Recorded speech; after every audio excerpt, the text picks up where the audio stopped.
estimula, con especial enfoque en el, ¿cómo se llama? El eje hipotálamo hipófisis gónada, ¿vale? Tienen que poner un poquito las características que estuvimos platicando de cada una de las hormonas y cuáles son sus funciones, ¿vale? Entonces, pues nada, van a tener una semana y así vamos a estar trabajando con las tareas. En cuanto terminemos la unidad, les voy a dar una semana para que hagan las tareas y también les voy a abrir un pequeño quiz que van a ser 10 preguntas, 15 preguntas del mismo tema, ¿vale? Van a tener 2 intentos y la calificación final va a ser el promedio de estos 2 intentos, ¿vale? Entonces, para que le echen una leída antes de hacer el intento y pues bueno, la idea es que puedan estudiar, revisar y si hay alguna duda, pues se resuelva. Si tienen dudas, me mandan mensajito e igual tienen una semana, ¿vale? Entonces, como les decía, hoy se los activo los 2 y tendrían esta semana para contestar el quiz y para entregar su tarea que la van a subir en la plataforma Schoologic, ¿vale? ¿Dudas? No, yo doctor, ¿es necesario hacer los 2 intentos? Pues no, a final de cuentas, si sacan 10 en el primero, yo no le vería caso de que hagan el segundo intento, ¿me explico? O sea, al final la plataforma lo que hace es que si nada más tuviste un intento, pues te pone el resultado del primer intento. La idea es más que nada que ustedes repasen algunas cuestiones clave, por eso es estos quizzes. Entonces, generalmente les va muy bien en estos quizzes y pues si sacaron, no sé, un 8 o 9 en el primer intento, pues el segundo lo hacen y van a subir un poquito más el promedio. Entonces, así como que necesario, no. Pero bueno, yo les recomendaría usar los 2 intentos para subir la calificación. Si no, pues no pasa nada, se queda con la, con la calificación del primer intento, ¿vale? ¿Alguna otra duda? Gracias. Ok, de la cuestión de las presentaciones, necesito que ya empiecen a trabajar con las clases. Hoy me comprometo a checar también toda la cuestión de los grupos y de cómo les voy a repartir los temas para que ya los tengan y, ¿cómo se llama? Para que los empiecen a trabajar. La calificación de la clase, también la clase cuenta como participación, el presentar la clase. Entonces van a tener ahí su calificación igual en Schoologic. Les voy a subir la rúbrica y pues bueno, se va a ir evaluando y tienen que subirme la presentación aquí a la plataforma y subirla en el foro de el tema para que pues sus compañeros también tengan acceso a esta información en cuanto quieran estudiar, ¿vale? Entonces, ya lo van a ir viendo y lo vamos resolviendo en cuanto empecemos con las exposiciones de ustedes, ¿vale? Entonces, ok. Entonces vamos a platicar de la historia clínica.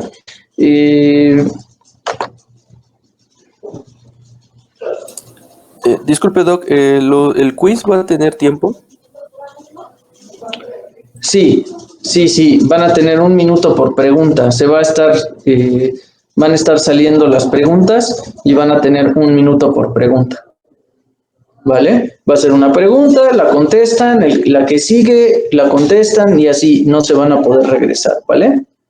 Entonces, sí, tomen en cuenta eso en el aspecto de que tengan el tiempo necesario para contestarlo, para que no se vayan a quedar ahí incompletos, ¿vale? Ok, Doc. Ok, entonces vamos a hablar lo que es la historia clínica. Ustedes seguramente pues ya llevaron clínica propedéutica. Entonces, ¿quién me ayuda en el aspecto de comentarme qué es una historia clínica y cuál es su finalidad?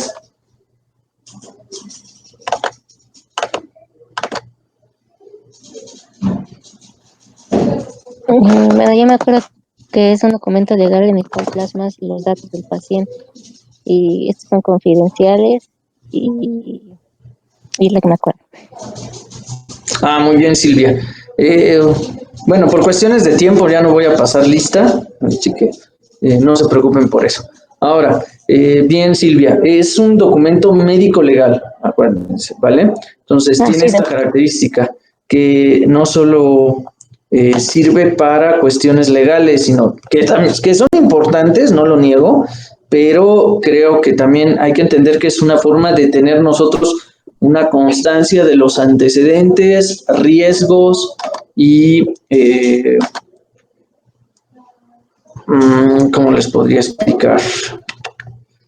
Sí, de los antecedentes y por tanto los riesgos que tiene nuestro paciente, ¿vale?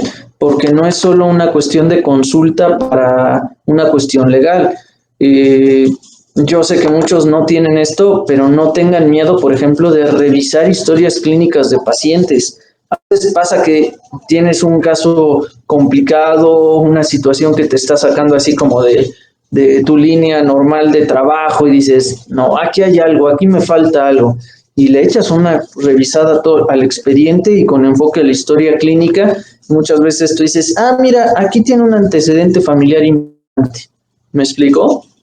Y esto puede ser la diferencia entre hacer un diagnóstico o que se te pase, ¿vale? Entonces, se vale revisar las historias clínicas de los pacientes.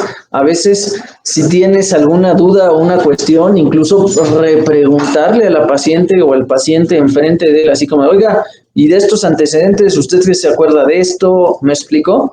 Entonces, originalmente se hizo para eso, para tener un registro, porque no te puedes acordar de todos los pacientes, la verdad es imposible. Entonces, tener estos registros a veces ayuda mucho en el aspecto de decir, a ver, ¿cómo estuvo? ¿Sale? Entonces, las notas clínicas lo mismo. Sirven también para investigación, porque recuerden que muchas de las cuestiones de investigación también se hacen basadas en la historia clínica. Entonces, siempre tengan en cuenta todas estas situaciones, ¿vale? En el caso de la ginecología y la obstetricia, pues todos estos factores de riesgo, toda esta situación sirve para tanto hacer proyecciones de diagnóstico como consejo reproductivo. ¿Me explico? Entonces, importante tener esta idea. Ahora, alguien más, aparte de Silvia, ¿qué es lo primero que tenemos que plasmar en la historia clínica? La ficha de identificación. Muy bien, Mabel, una ficha de identificación, que la idea es no tener todos los datos de contacto de la paciente y conocimiento de ella, sus datos generales, nombre, en fin, ¿vale? Entonces, muy importante también, un teléfono, nunca se les olvide. Luego, muchas veces, cuando hacemos historia clínica en los hospitales, no lo pedimos porque el trabajo social ya lo pidió, pero si está en una clínica privada, créanme que es terrible el tener una paciente privada que dices, ay, chihuahuas, teníamos que checar esto, o hay una situación de estas, o salió el patólogo con algún problema, lo checas y dices, ver de dónde lo encuentro, ¿vale? Entonces, importante en la ficha de identificación, una dirección y un teléfono donde poder encontrar a nuestra paciente.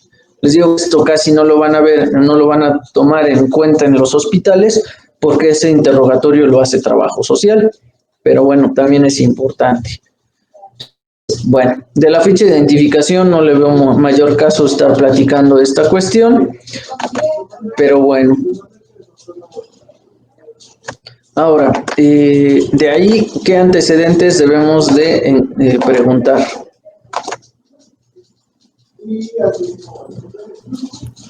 Los heredofamiliares. Muy bien. Los antecedentes heredofamiliares, Iván. ¿En qué consisten estos antecedentes heredofamiliares? Pues precisamente recabar la información de respecto de la familia, si es que hay enfermedades hereditarias, por ejemplo. Ok, exactamente, o enfermedades crónicas de índole familiar, hipertensión, diabetes, que aunque se consideran hereditarias o crónicas, no son propiamente, no hay un factor marcado totalmente genético, pero bueno, exactamente. Entonces, ¿qué es lo que estamos haciendo con la... No, no tengo presentación. Esta me la echo a capela. ¿Sale? Entonces, ¿qué es lo que estamos haciendo con esto? Valorar de todas formas, no se estresen. Ahí tienen en su plataforma 2 textos bastante interesantes que traen todos los datos que estoy dando. Entonces, no se preocupen, aunque no les estoy dando una presentación como tal, me estoy basando mucho en estos 2 textos. Entonces, ahí pueden encontrar toda la información y son textos cortitos. ¿Sale? Entonces, los antecedentes heredofamiliares son factores de riesgo en especial, ¿vale? Estamos viendo cuestiones de enfermedades o hábitos familiares o enfermedades causadas por hábitos familiares que pudieran generar una enfermedad, ¿me explicó? Entonces, de manera indirecta estamos evaluando los genes de nuestro paciente y los riesgos que tiene, ¿me explicó? Entonces, ¿para qué? Pues para poder enfocar tanto al diagnóstico, no es lo mismo tener la historia clínica de pacientes, por ejemplo, pacientes con diabetes tipo 2, tienes una paciente de 16 años con problemas de glucosa, a que digas, ah, caray, no, espérate, tiene pacientes tipo 1, y entonces, de diabetes tipo 1. Entonces, empiezas a sospechar desde entonces que el problema de glucosa no es tanto por una cuestión de dieta, una cuestión de que no haga ejercicio, una cuestión, sino propiamente que pues, va a tener una insuficiencia de insulina por tipo 1. Es un ejemplo muy burdo, pero es más o menos cómo se maneja, ¿vale? Entonces, siempre manejando esa situación, ¿sabes? Esto lo pueden llevar hasta a nivel personal. Yo me acuerdo mucho de mi maestro, el doctor Meneses Guerra, no sé si lo conocieron. Él me dio oficio y hicimos así una especie de trabajito de historia clínica, y cuando yo como estudiante me hago mi propia historia clínica, me doy cuenta que todos mis familiares, tanto lado paterno como lado materno, fallecen de infarto agudo del miocardio, de EBC hemorrágico, de trombosis venosa profunda y tromboembolia pulmonar, que tengo un tío con insuficiencia venosa profunda e incluso varices en piernas, úlcera varicosa. Entonces, pues mi maestro me dice, pues ya sabes de lo que te vas a enfermar, ¿verdad? Cuando tengas 40, 50 años. Y yo, sí, seguro de una cuestión cardiovascular. Entonces, eso es de lo que me tengo que cuidar. ¿Me explicó? Entonces, lo mismo podemos hacer con nuestros pacientes y hasta con nosotros mismos, que es el punto al que quiero llegar. Muchas veces no tomamos en cuenta nuestros propios antecedentes y siempre tendemos como médicos a ver de aquí, ahora sí que de aquí para allá. Nunca vemos de aquí para acá, y nosotros eventualmente, si no es que ya algunos, vamos y seremos pacientes de otros médicos, o a veces de nosotros mismos tenemos que hacernos nuestros propios diagnósticos, aunque no es lo ideal, pero bueno, ¿sale? Entonces, estaría interesante que hicieran ese ejercicio de hacer su propia historia clínica. Pero bueno, eso lo vemos después. Ahora, vamos a continuar con los antecedentes personales no patológicos. ¿Qué tenemos que interrogar en estos antecedentes? Tus hábitos alimenticios, tú cómo es tu vivienda, tu ambiente familiar, su higiene, toxicomanía, creo también, ¿no? Bien, Edgar, toxicomanías, la verdad es que yo la he encontrado en diferentes libros. De repente la ponen en los patológicos, de repente la ponen en los no patológicos. Yo por hábito los pongo en los no patológicos, pero bueno, hay quienes lo aceptan, lo manejarían como lógico, y pues sí, hay cosas que sí Es decir, un alcoholismo o alguna cuestión severa, pues sí, ya se consideraría patológico. Pero bueno, bien, Edgar. Entonces, lo que estamos valorando es hábitos principalmente y circunstancias del paciente. Vayan viendo cómo vamos ordenando todo esto. Primero, cuestiones genéticas, cuestiones de propensión familiar por genes, por metabolismo que heredamos. Segundo, hábitos que también los heredamos, pero esos los podemos cambiar. Esa es la gran ventaja. Estos hábitos se pueden cambiar. Entonces, acuérdense, ¿cómo se llama? Y el ambiente que nosotros tenemos. Entonces, principalmente se pregunta hacinamiento, si se encuentran o no en hacinamiento, hábitos dietéticos, hábitos higiénicos, toxicomanías, y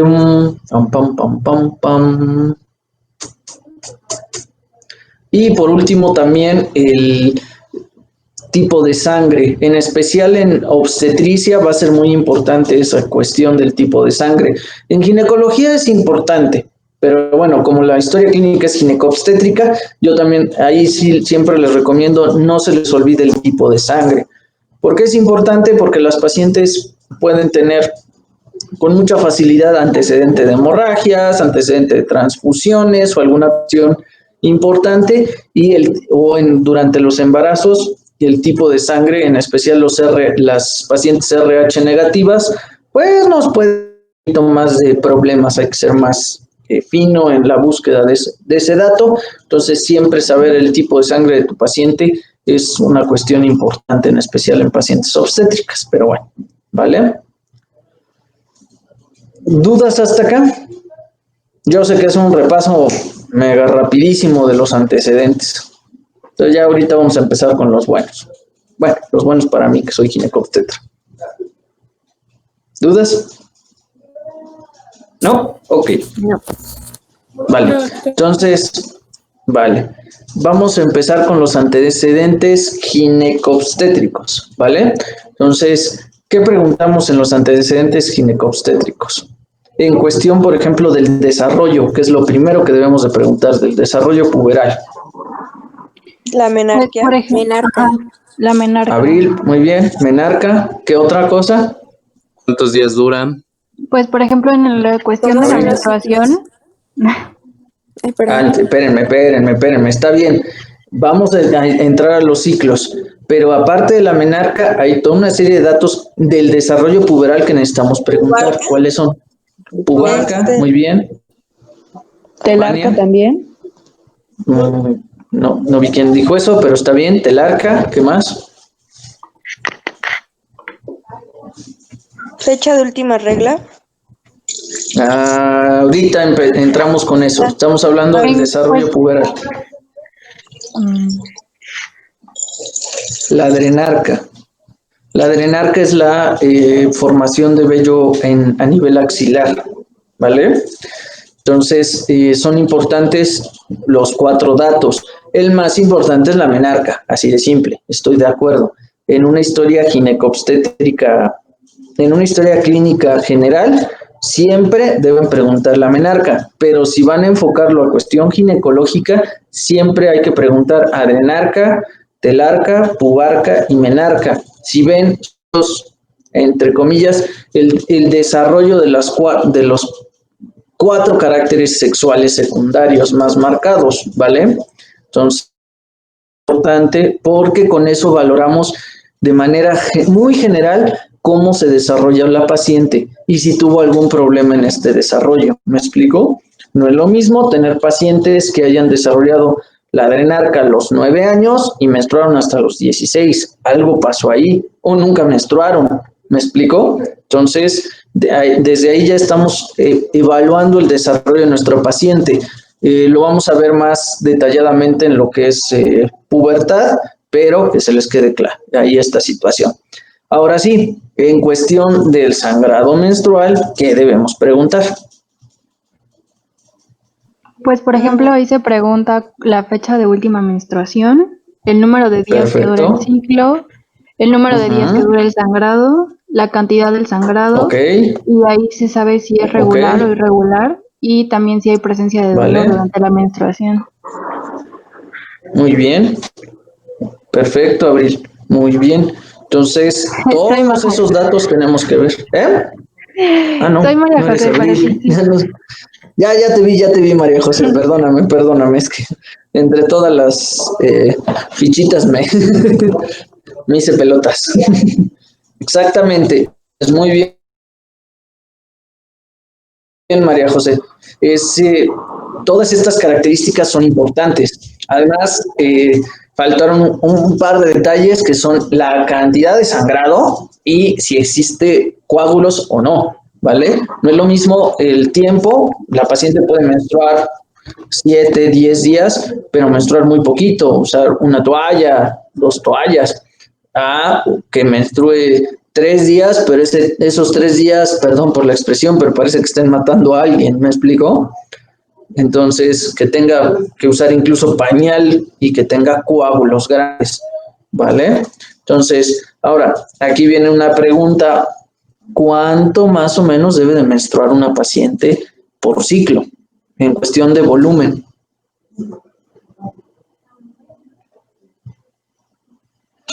¿300 mililitros? ¿Cuánto? ¿300? No, es que no me acuerdo, creo que sí, ¿no? No, es mucho. 300 mililitros es muchísimo. Como 50 Normalmente, mililitros. No era como una cucharada, más bueno, aproximadamente, que era como 50 o 30 mililitros. 35 mililitros, de 35 a ahí 50. ya estamos un poquito mejor. Vale. Los autores comentan que aproximadamente es entre 50 y 80 mililitros por ciclo. Esto es muy subjetivo en el aspecto de que no se ha podido hacer un estudio así como que de ponerles a todas las pacientes o a una cantidad suficiente de pacientes algún método para colectarles la sangre y poder, ¿vale?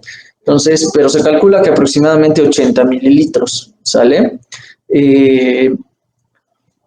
Durante todo el ciclo. Más de 80 ya se considera que es un sangrado abundante. Ahora, ¿cómo podemos valorar más o menos este sangrado?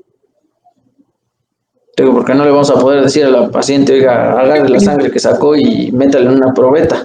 Según el número de toallas. que utiliza. Es según el ¿Cuál es número la de toallas que Mancha. La cantidad de toallas que utiliza. Ok, Vania, y... Ok, el número de toallas, perfecto. Entonces hay que preguntarle el número, exactamente, si queda empapada, si nada más las manchas y ahora, pero no es solo el número de toallas, sino el tipo de toallas que usa. Aquí les voy a hacer una recomendación a los varones, porque las mujeres ya saben de esto, pero nosotros generalmente idea tenemos de esto. Quieren saber realmente y tener una idea de cuánto tienen sangrado sus pacientes, necesitan saber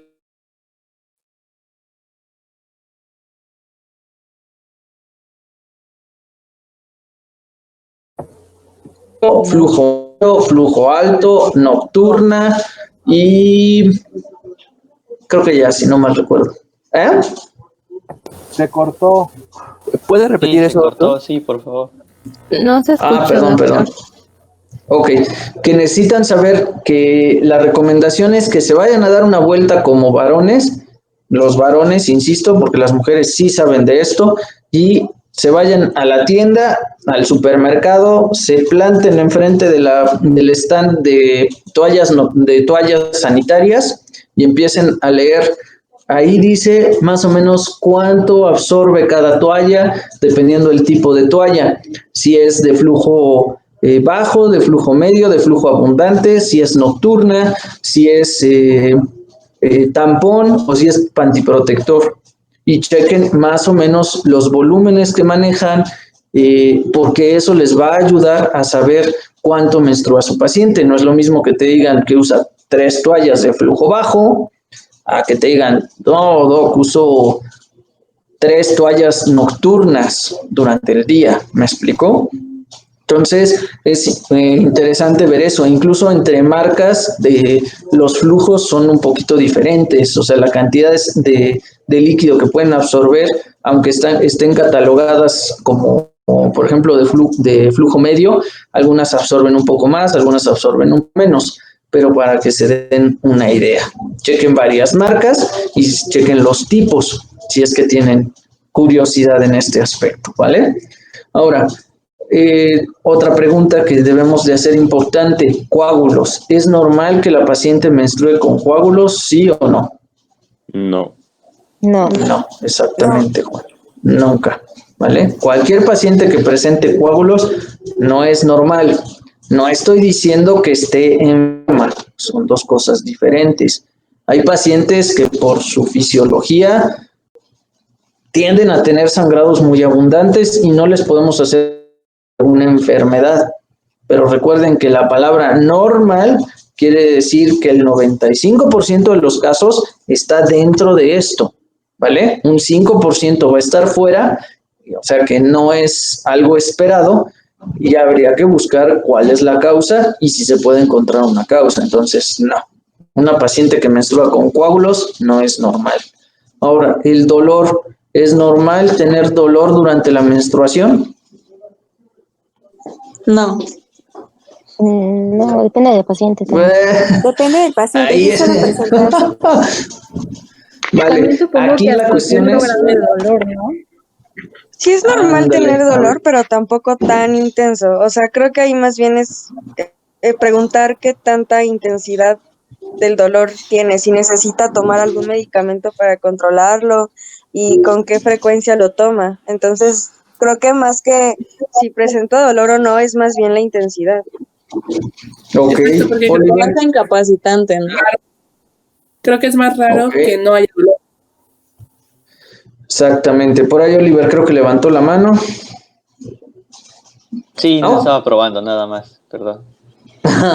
Ok, bueno, entonces sí es cierto. Lamentablemente es normal. Es normal que haya dolor. Aquí la cuestión es qué tanto dolor, exactamente.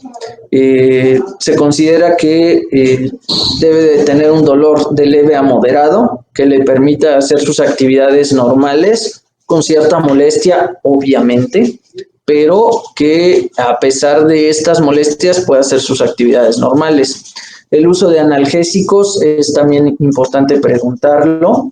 El manejo de un analgésico estándar a dosis baja todavía es esperado dependiendo del umbral del dolor de tu paciente, pero si este es incapacitante, si este es demasiado molesto, si tienen que tomar dosis altas de analgésico, ya no es normal, ¿vale? ¿Dudas de todas estas preguntas sobre el sangrado menstrual? No, doctor. Vale, entonces, otro detalle importante, acuérdense que las pacientes no son robots. La verdad es que no es tan común que las pacientes sean exactamente, totalmente regulares, o sea, que cada 28 días, cada 30 días exactos estén menstruando. Tiene un rango de error, o bueno, más bien no un rango de error, sino un rango de... ¿Me explico? Entonces, las pacientes pueden menstruar cada 28 días, pueden menstruar 5 días menos o 5 días más.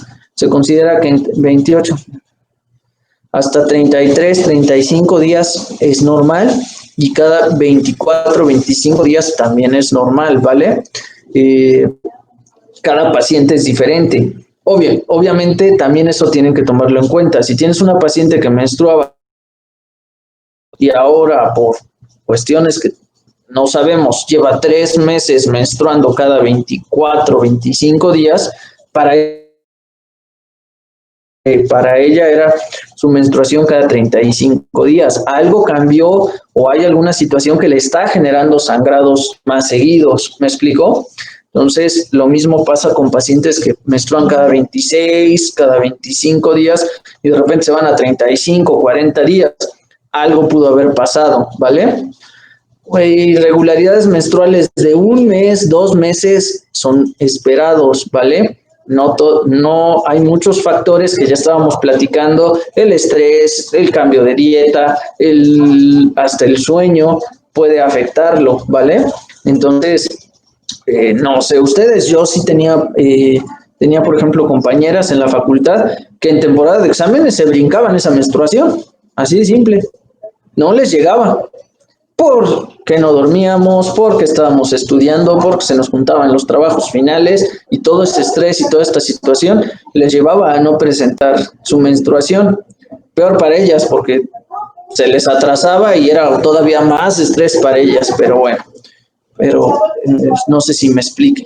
Entonces, un solo ciclo alterado no hace diagnóstico, ¿vale? Normalmente necesitamos tener 3 a 4 ciclos alterados para poder ya tener una sospecha. ¿Me explicó? ¿Dudas? No, doctor. ¿Qué pasó, Oliver? ¿Hasta cuánto tiempo es normal que por estrés pueda haber amenorrea? Se considera que la tienes que tomar en cuenta si se llega a extender más de 2 a 3 semanas de la fecha esperada. ¿Me explicó? Entonces, incluso no quiere decir que ya tenga una alteración. Puede ser mucho estrés, puede ser que no haya comido, puede ser que haya bajado demasiado de peso, ¿vale? Entonces, sería como ya empezar a estudiarla. ¿Me explicó? Ahora, ¿cuál es la principal causa de amenorrea en pacientes en edad reproductiva? ¿Embarazo? Sí. El uso de ¿cómo se llama? ¿De qué? Anticonceptivos. No, el anticonceptivo pues no se considera una amenorrea. Bueno, sí es amenorrea, en especial si se utilizan los de larga duración como el implante, como el implante o el, ¿cómo se llama? O el DIU de Mirena hormonal. Pero, por ejemplo, anticonceptivos orales difícilmente causan amenorrea, al contrario, lo usamos para que las pacientes tengan ciclos regulares. Y los parches lo mismo, y el único que sí causa irregularidades es el mensual inyectado, pero es raro que te dejen amenorrea, a menos que uses de los de pura progesterona. Eso lo vamos a ver ya en anticonceptivos.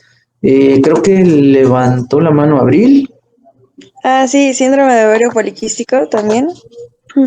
También es una causa muy común, ¿vale? Entonces, muy bien. Entonces tenemos que tomar en cuenta todos esos aspectos, ¿vale? En especial, el primero que debemos de descartar, como comentaba Oliver, es embarazo, ¿vale? Paciente en edad reproductiva con amenorrea, en especial si tenía ciclos regulares y de manera abrupta cae en amenorrea, ¿qué quiere decir esto? Se le acabó la menstruación y no, durante 3, 4 semanas, hay que hacerle su prueba de embarazo, ¿vale?